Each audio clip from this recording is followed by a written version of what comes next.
Conversa de classe com Maíra Angelino. Mentes únicas em conversas plurais.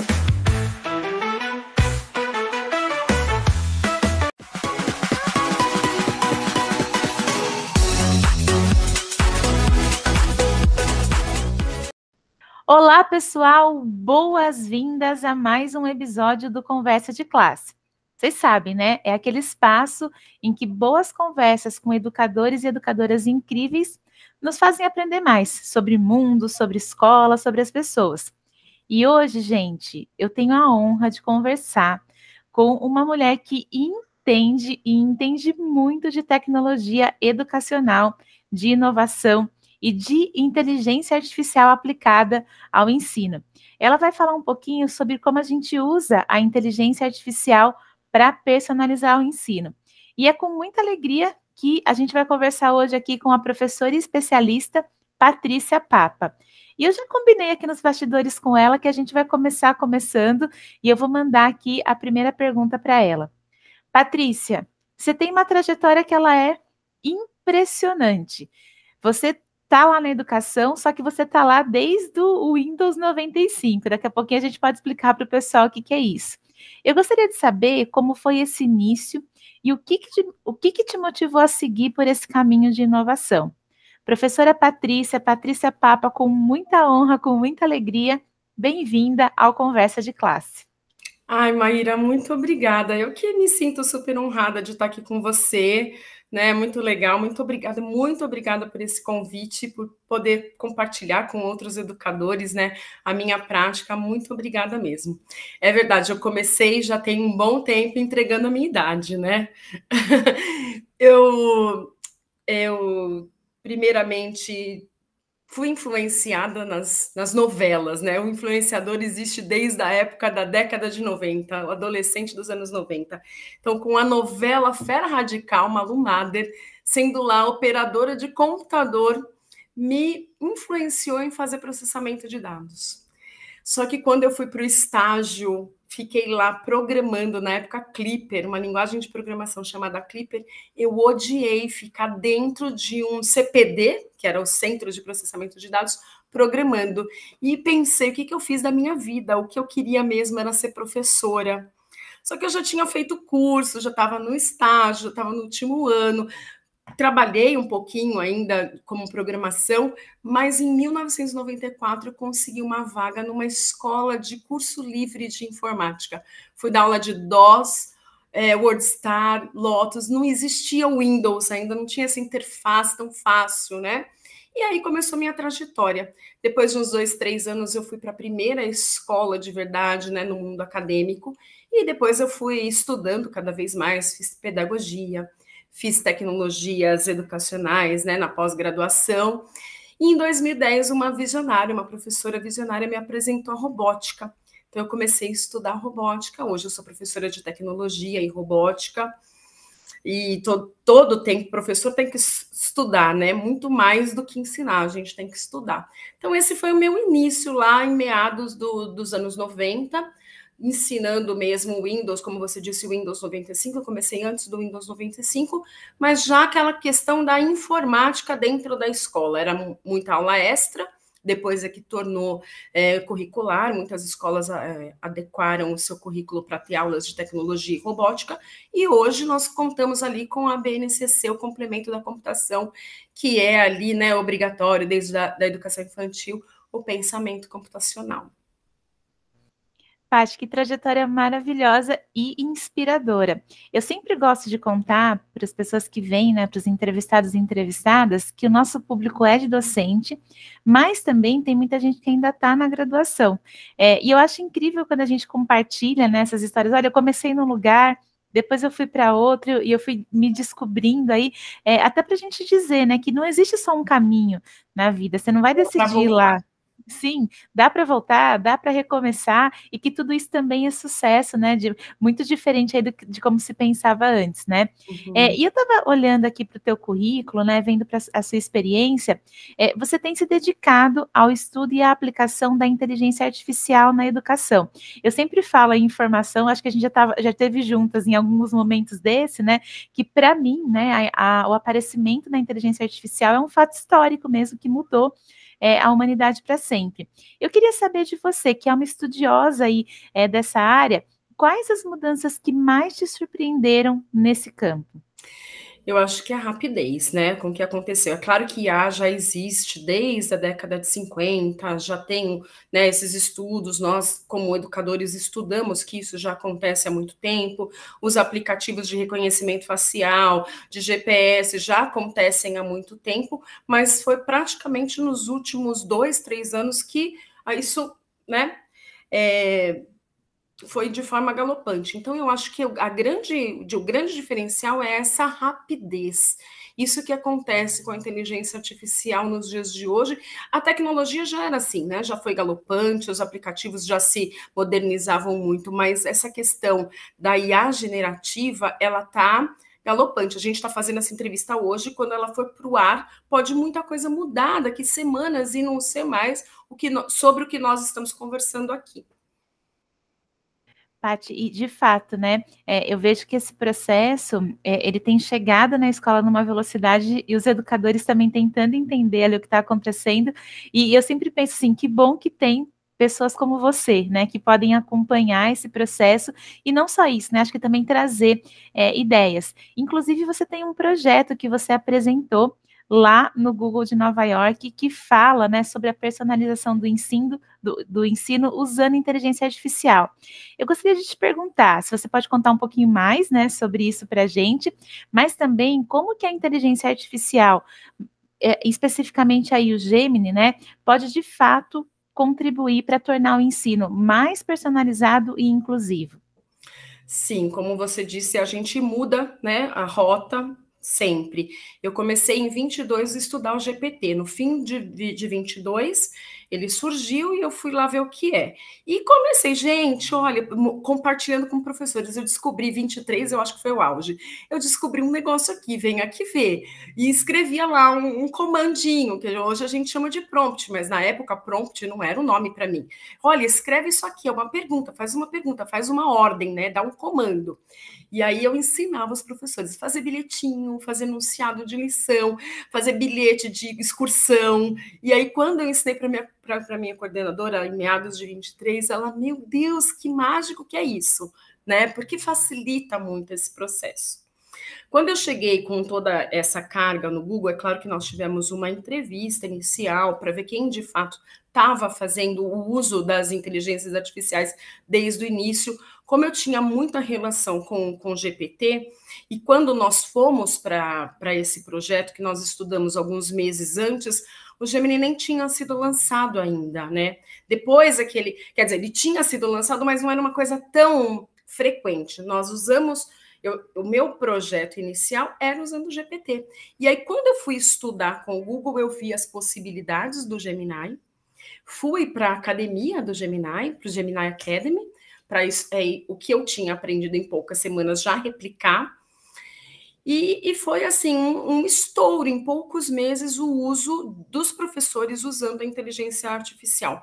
E primeiramente, o meu projeto para Nova York ele seria com alunos.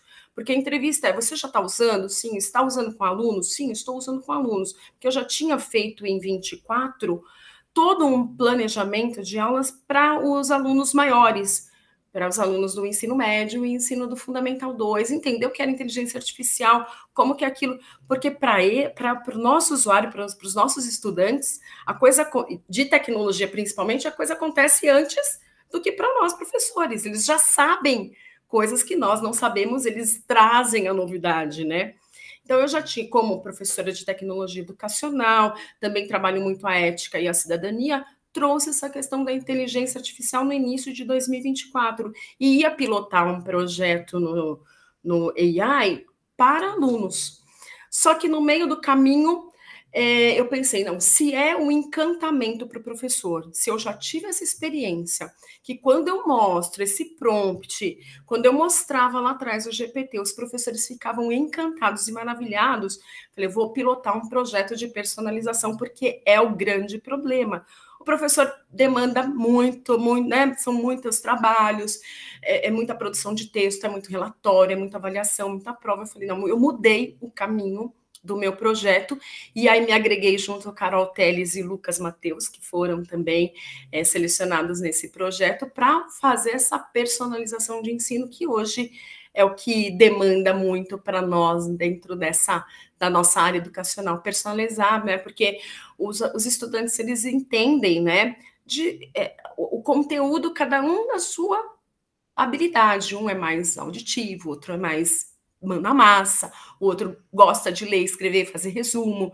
Então, de acordo com essas habilidades, o Gemini, não só o Gemini, né, a gente costuma falar Gemini, não só ele, mas ele é muito poderoso junto com as ferramentas do Google Workspace. Ele trabalhando junto com o Google Docs, ele junto com a pesquisa, né? Ele é poderosíssimo linkado no Google Workspace. E o projeto foi sobre isso, como utilizar o Gemini dentro dos aplicativos Google. Então, fazer um enunciado de Class 1 com aqueles emojis.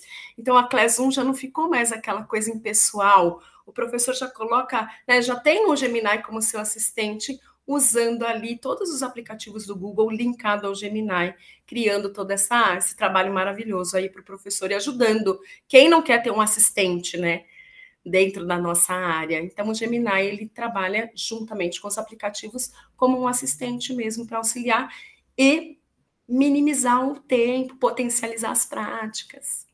É isso. E, Paty, quantas evidências lindas, né, que você já trouxe para, de fato, desmistificar, né? Eu acho que muito nesse sentido de ver a tecnologia como um meio, né, e não como um fim aí de aprendizado, né?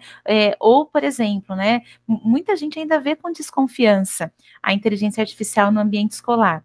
Eu até gostaria de perguntar para você se você tem conselhos para dar para os professores e professoras que querem começar a usar a inteligência artificial de forma criativa nas aulas, mas ainda não sabem como. O que você poderia falar para eles? Sim, eu tenho colegas de trabalho que falam, mas você usa mesmo? Eu digo, eu uso todos os dias, na mesma proporção que eu uso o meu carro, na mesma proporção que eu pego o elevador no meu prédio, porque é uma ferramenta. E eu acho, assim, o grande medo dos professores, às vezes eles falam assim, o professor tem medo de ser substituído pela IA, ou então tem, né, tem medo que alguém que usa IA vai substituí-lo. Na verdade, eu percebo durante o dia a dia, né, dentro da escola, nas formações de professores, eu vejo que o grande medo é o plágio, o copia e cola ainda, sabe? De não proporcionar para o aluno um desenvolvimento autoral na produção de texto. Então, esse é o grande medo do professor.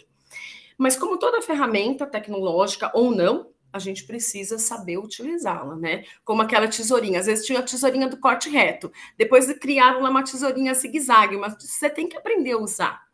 E a ferramenta tecnológica, ela precisa ser não só aprendida, ela tem que ser explorada, né? Você tem que usar, você tem que fazer, utilizar todos os dias para ver o quanto isso é bom para você. Porque, assim, quando você experimenta, é difícil você deixar de usar. É como o elevador que eu acabei de citar, né?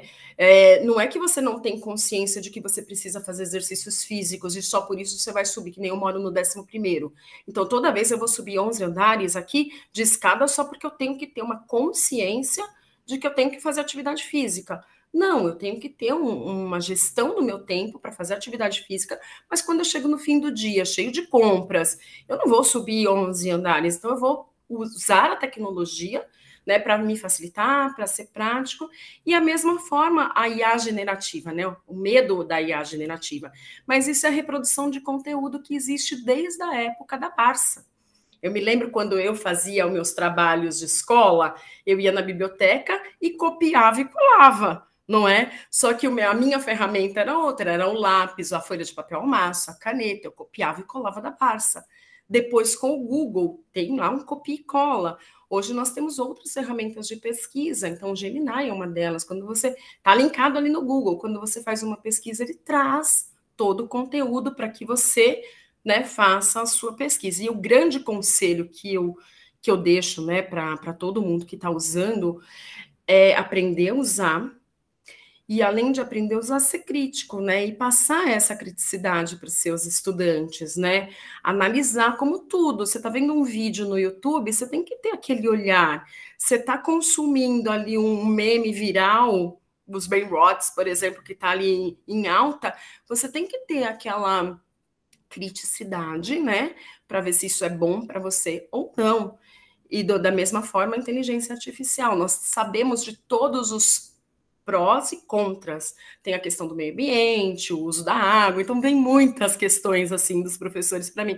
Ah, você sabia que tudo isso que você está usando está gastando as águas? Porque a gente tem dentro da escola os ativistas do meio ambiente, né? Eu falo, mas tudo nós temos que usar com bom senso, com criticidade e falar, né? E falar isso para os nossos alunos, para os nossos estudantes. Mostrar que existe, que está ali, porque eles usam mesmo sem nós. Não é verdade? Eles estão ali sempre utilizando sem nós, e por que nós vamos ficar de fora dessas? Então, ter aulas mais engajadoras, né? Colocar o aluno como protagonista, pensar, né? Mudar as práticas, não tem mais como pedir questionários, resumos, mudar essas atividades, né? Sair daquela questão tradicional já há muito tempo, com outras ferramentas tecnológicas. Então, precisa estudar todos, como eu já disse, né, professor tem que estudar, ler, se informar, tá ali atualizado todos os dias. Que resposta maravilhosa, Paty, e com certeza isso ajuda, né? São conselhos que, de fato, apoiam aí as práticas pedagógicas dos professores mundo afora, né? Porque tem muita gente aí que acompanha o Conversa de Classe.